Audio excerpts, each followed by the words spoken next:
Te, ano sabi mo, te?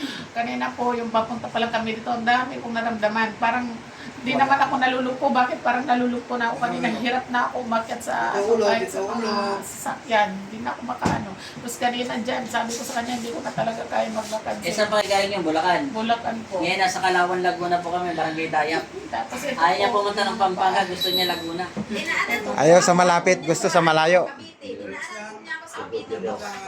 Dumayo pa pala ng Cavite yan para pumunta lang dito, ha? Hinahanap ko po siya sa Cavite. Tapos pumunta ko Cavite dito. Hindi ka na nailote.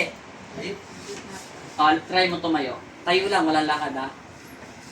Pokpok mo yung paa mo dahan-dahan. Ano pinagkaiba? Lumakas na? Opo, wala sa Aling wala? Yung bulsa yung sakit o yung sakit talaga? sakit talaga O, po. lakad ka na. Tingnan mo, okay na yan, bumit na yung lakas mo. Pakiramdaman mo na. Ano pinagkaiba? Ay, kanina pala maglakad si ate kanina. Sabi niya pala, Oo, may kaina. sabi niya pala rito siya kanina, ate, ikaw natin sasalang, sabi niya. Ayun. Ano po? Ha? Wala na? Oo. Mamaya, alignment ka natin. Kaya nga naman na. Nagpaalam ka natin. Dumayo pa na. Ay. Kanina, Ang tawag sa pala sa sakit niya, palipad, kaso mataas ng konti sa palipadangin yung sakit niya, pero mas pa rin siya sa palipadhangin. Palipadhangin. Medyo may may kakayahan po yung nagdarasal sa kanya.